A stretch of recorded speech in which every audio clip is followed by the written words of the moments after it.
Hi, welcome to Pep Talk. I'm Cynthia Elliott and I'm with the Northwest ISD Parenting Education Program.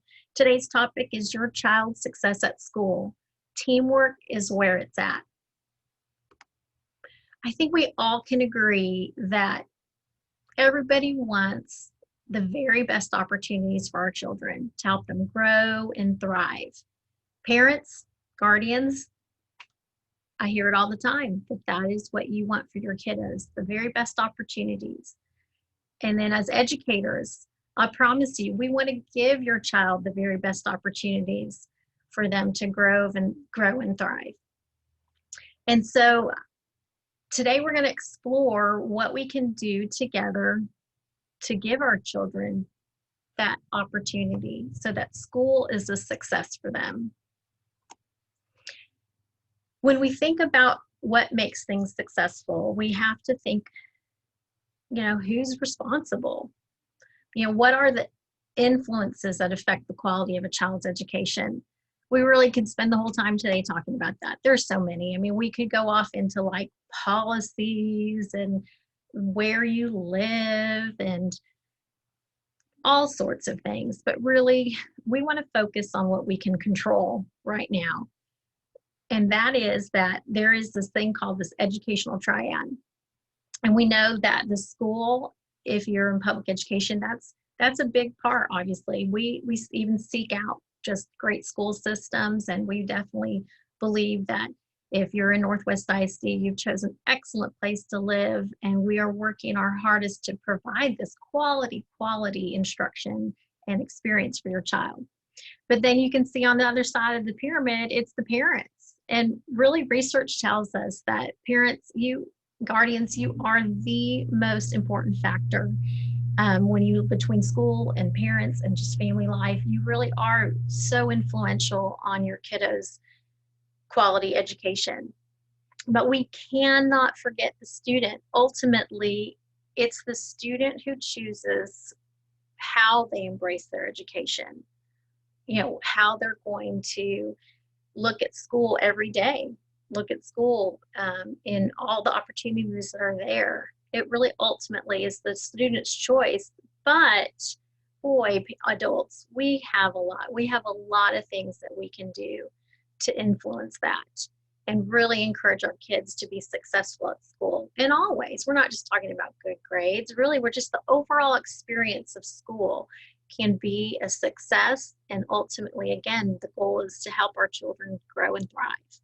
So let's look at that. How do we work as a team to do that for our kiddos?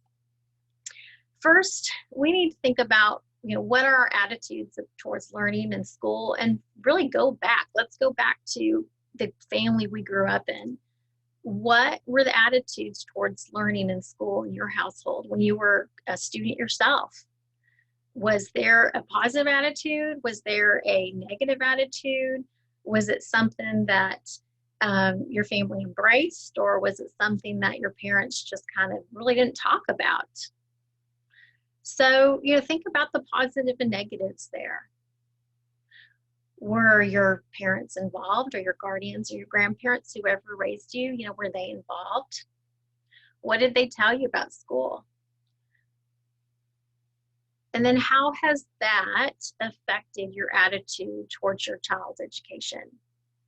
I talked to a lot of families, and all parents say they want their kiddo to learn and grow and become able to have a successful adult life. And so they would share that they recognize that the child's school experience and education is, I'd venture to think that you are right on board right here with us, saying you want to team with us. It's a team thing here to help our child have the best education possible. So we need to then think about, what are we communicating as parents to our kiddos about school? What is it? Are we being positive? Are we making it sound like something that is an opportunity, or just something we all have to go through? So let's look at, again, always thinking back. What is it? What are my actions? What are my words telling my child about school? So here's a few things I jotted down for you today about ways that you can encourage your child to look positively at their education. And we always want, when we do talks like this, we always want to reflect, what am I doing well?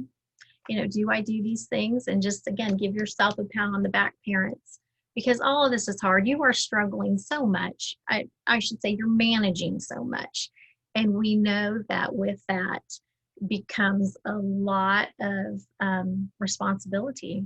And so when you are intentionally doing something that is for your child's good, we definitely need to pause and celebrate it. And that should encourage us and strengthen us in our parenting. So what do you do on here? And then think about, okay, I need to choose something here that I probably need to do better on. And I see why it's probably important. So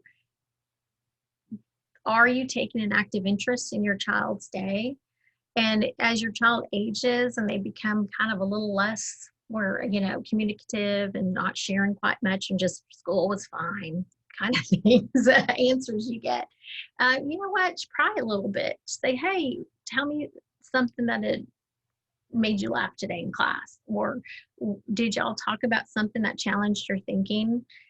And so this is intentional. It means maybe at the dinner table, if you're fortunate and have some nights that you as a family might sit down to dinner, or maybe it's right before bed and before you're saying goodnight, asking a few questions about their day, and make it positive, not like a drill, like, okay, let's review, but make it positive. And then when you communicate about school, focus on the positive. There are a lot of hard things about school. We know that. There are some challenging things about school. Imagine all those kids they're around, just crowded halls or whatever it is that just kind of can be a little on the annoying side. And so we need to focus on the positive. What are the good things that are there? The friendships they're making, the way that they're learning. Maybe they're fascinated with science. What is it about science that they had enjoyed about today? So focus on the positive. And then, are we modeling perseverance? School's hard, and actually it should be hard. It should be challenging to us. We want to actually help our kids see that persevering through things can feel really good. It feels good to get through something tough. And so if we can model it and tell them, say, you know what, that this week at work was super hard. You don't have to go into the details, but just say, I really struggled with this project I was working on, but it feels good to have it done, and I'm really proud of my work. So model the fact that we need to persevere through hard things. And then what would it look like to respond to our child's failures with encouragement? That sounds kind of like what we're not supposed to do as a parent. I mean, something to make that team, which crushes our hearts as parents. So how can we handle that with them? How can we walk through that with them so that they know that it'll be okay? Maybe we'll do something different next time. Maybe there's a redo. Maybe we can try again. There's a lot of ways that we need to model to them that failure is a part of growth, and it can be something definitely that we learn from. So think about that, parents. How are you responding to your kiddos' failures? Know what's going on in the school. Try to do your best to do that. When I talk to parents about that, they are saying it's overwhelming, and it is overwhelming. So we're not saying you have to be in the know about everything, but make efforts to know what's going on and be involved. Again, parents are saying, I don't have time. My plate is full, and I understand that completely. So we're saying, hey, just check in with your kiddos. Be intentional about talking about school. Be intentional about maybe talking about a project and saying, hey, you want me to go over that with you? Hey, how about that paper you wrote or that essay? And make it a positive experience and focus on things that can help you stay involved and in the know, but definitely not taking over. So what do we communicate to our child about school? Overall, are we letting them realize and embrace what a privilege it is to have an education in our world, and what an opportunity they have to have that education. And then the goal of them buying in and jumping on board with it. So thankfully, all of our kids have talent. So some things come naturally to kids depending on their temperament. And some things we just, as parents and caregivers, we need to just push them along and encourage them to grow in these areas. So here are some skills that help kids be successful at school. So look this over a minute. Think about a child. If you have multiple children, you might want to take a screenshot of this or jot some of them down to really take the time to go over each child. But pick the things that you're like, you can really praise your child for, encourage them in, and that they have this, like, for example, if they're self-motivated, well, that's a gift, I'll tell you. That's so wonderful. If they're like gung-ho and have that positive attitude and motivated to get their work done, you point it out to them. Encourage their strengths in that. Tell them how much you appreciate that they did their homework without you having to ask them, or that you appreciate that they get up for school without you having to tell them 10 times to get up. Whatever that looks like, however they're showing motivation, really encourage them with that. So again, that can come naturally for some kids.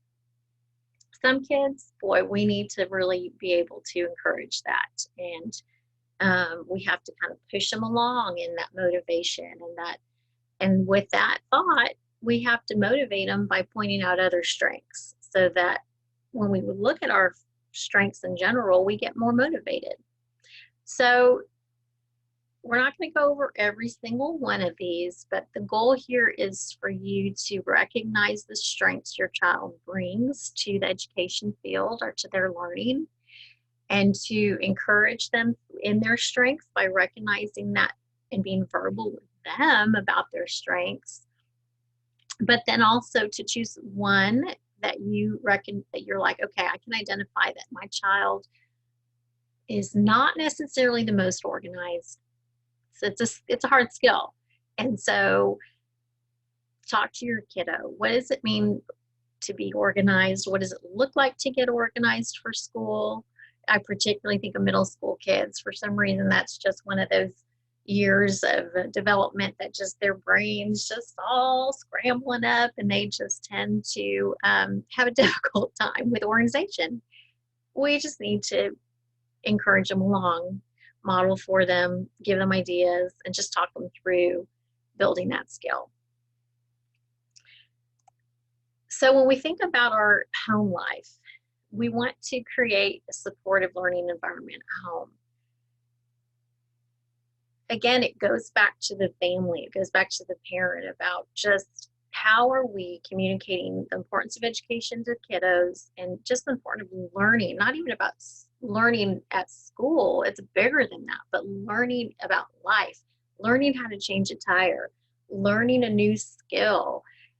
Maybe they're really interested in cooking, and that we can just encourage that love of cooking. Those are all important things that take a lot of talent and take efforts in learning how to do things. And so first, it helps if you're modeling a love for learning. So talk to your kiddos about what you love and use those words. I mean, they don't think of you as still being a student, but parents, isn't it true that we're always learning? Depending on what you do, there's always trainings that we need to do. In our personal life, there's things we love to learn about. And so just have those conversations with your kiddos. Share with them what you are excited about learning, and then role model a respect for learning. Talk about how things are all over the world with learning, countries that do things differently or that might not have the same learning opportunities. And so our kids can value what they have in front of them here. We also want to look at how we're setting expectations for our kiddos, and that they need to be reasonable depending on your child, again, and their strengths and weaknesses, their temperaments, but we want to know that we do have high expectations of them because we believe in them so much and we want so much for them, without crushing them, of course. If we have too high of expectations that are beyond our kiddos' reach, that just leads to so much discouragement. We know that reading is a huge benefit for children, but really for anyone. All of us can do well to read more. So if you have particularly younger kiddos, read to them. Take time to do that. As they age, that looks different. It's hard to think of me just cuddling up with a book with my teenager, but we definitely have talked about the books that she has to do for her English classes. And I love to just say, hey, what did you think about that book? And what do you think that book is really trying to tell people? And so we might not be reading it together, but we're talking about reading. And then another thing that actually really influences it, we tend to separate learning, but our overall life is about balance. And we're going to better support learning if we make sure that our kids have a well-balanced life. And same for us as adults and caregivers. I mean, we need to take that time to play.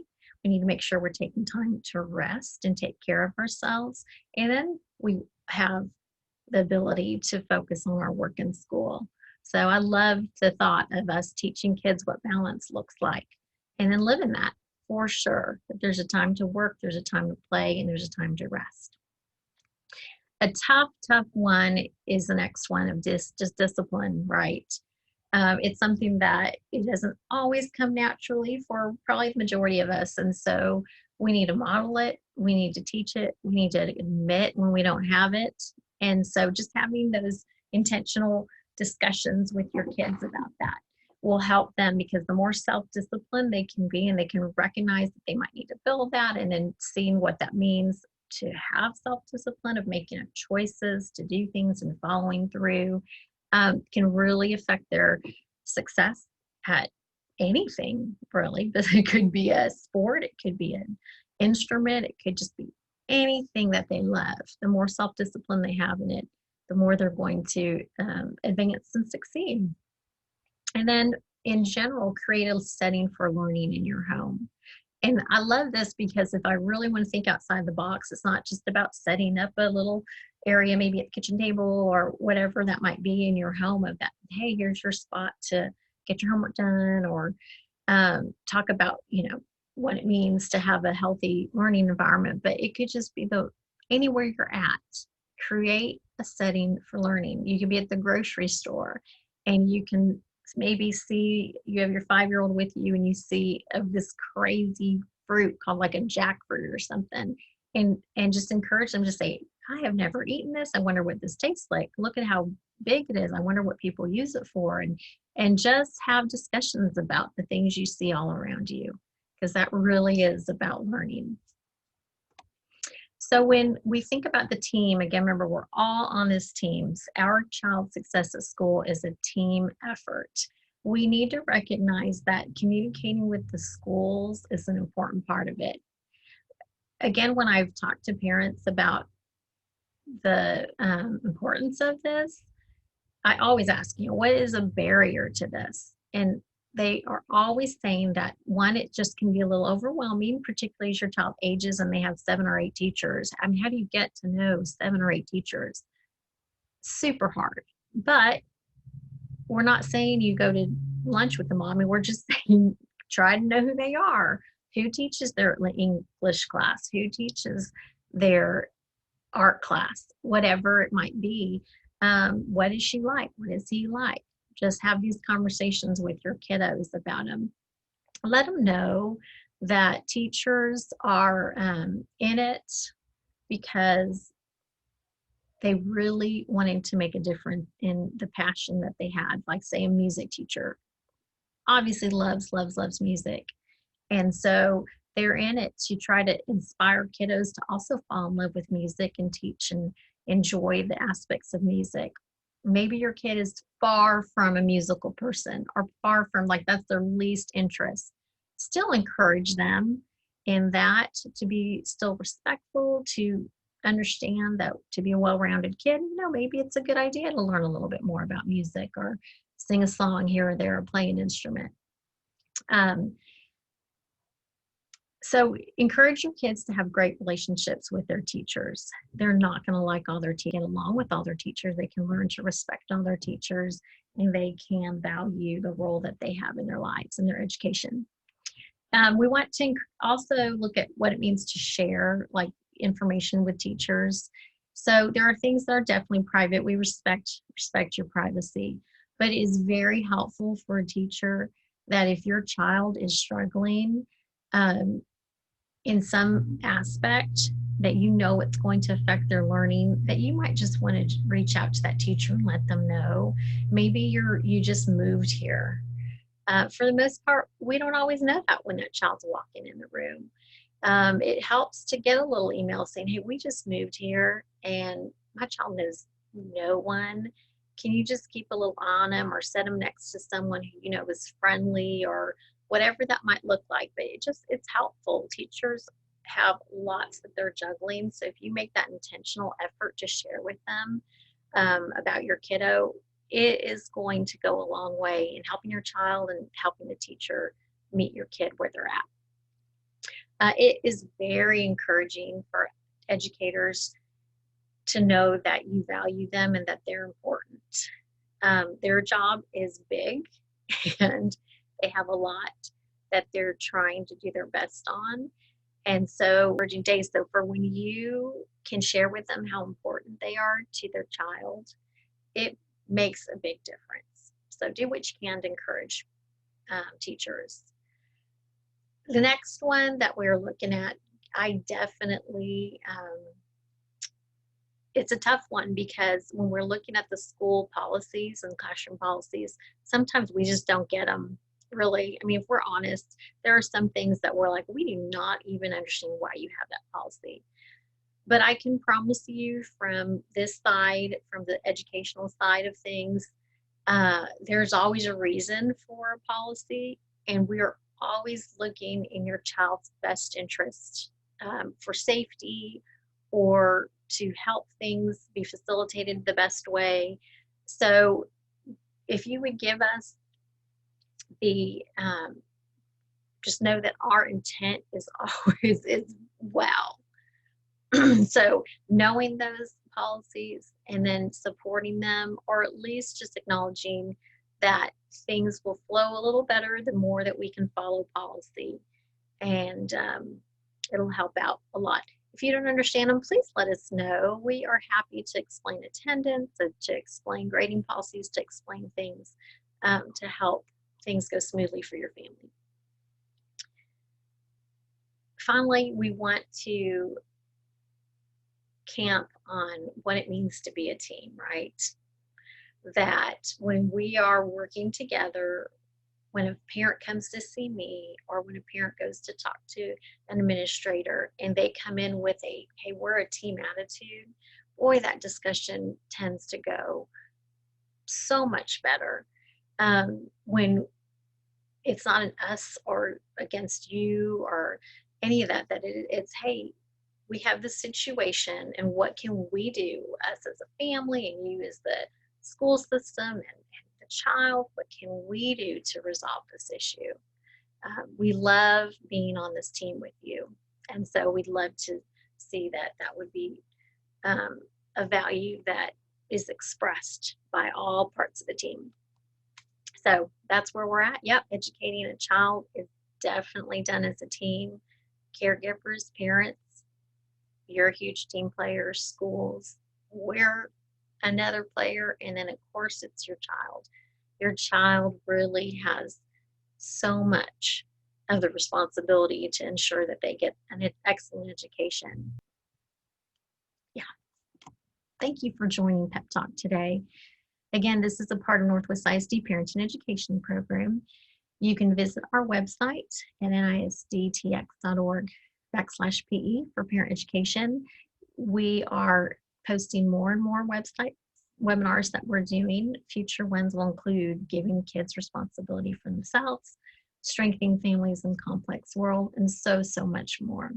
Also remember, Northwest ISD has a Return to Learn website that is full of information to help you navigate your child's education. This information was from Practical Parent Education, and feel free to contact me, Cynthia Elliott, if you have any further questions.